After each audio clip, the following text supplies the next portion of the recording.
একদম ছোটবেলা থেকে আমি বলি যে দয়া করে বাচ্চা কাচ্চাকে মোবাইল ফোনটা হাতে দিবেন না। এরকম যদি হয় যে অনলাইনে লেখাপড়া, হ্যাঁ আপনি বলতে পারেন যে আপনার চোখের সামনে যেন সে কি ক্লাস করছে আপনি দেখতে পারেন, বা মনিটরটা যেন তার দিকে ঘোরানো থাকে, এমন ভাবে মনিটরটা সেট করবেন যদি ল্যাপটপ হয়ে থাকে যেন সবাই দেখতে পারেন। এমন কি কাজ তার থাকতে পারে যেটা সে একাকি দেখবে, আপনার দেখা যাবে না? পড়ালেখা যদি হয়ে থাকে আপনাদের দেখতে সমস্যা কোথায়?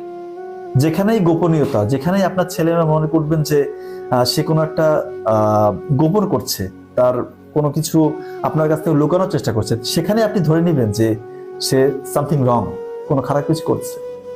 এটাই আপনাকে ধরে নিতে হবে। এবং একটা স্টেজে যাওয়ার আগ পর্যন্ত কখনোই মোবাইল ফোন পার্সোনাল করে দিবেন না, ধ্বংস হয়ে যাবে। আমি বলছি ধ্বংস হয়ে যাবে।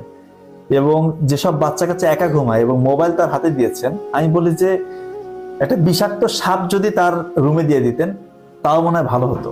তার থেকেও খারাপ কিছু আপনি তার হাতে দিয়ে দিয়েছেন, যেটা কিনা তার ইহকালটা নষ্ট করবে এবং আলটিমেটলি আল্লাহ মাফ করে সে হয়তো তার পরকালটা হারাবে। এবং এটাই হবে। একটা পর্যায়ে দেখবেন যে সে আপনাকে মানবে না, আপনার খুব খারাপ লাগবে।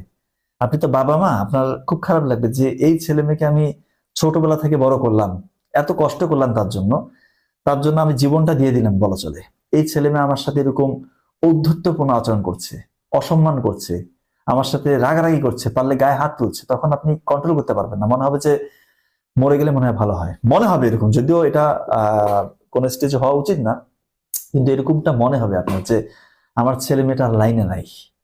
এই জন্য বলছি ভাই, বেশি ওভার এক্সপার্ট হতে চাইেন না যে আমার ছেলে মেয়েটা খুব মোবাইলে ভালো পারদর্শী, মোবাইল দিয়ে দেই, এই কাজটা করতে চাইেন না।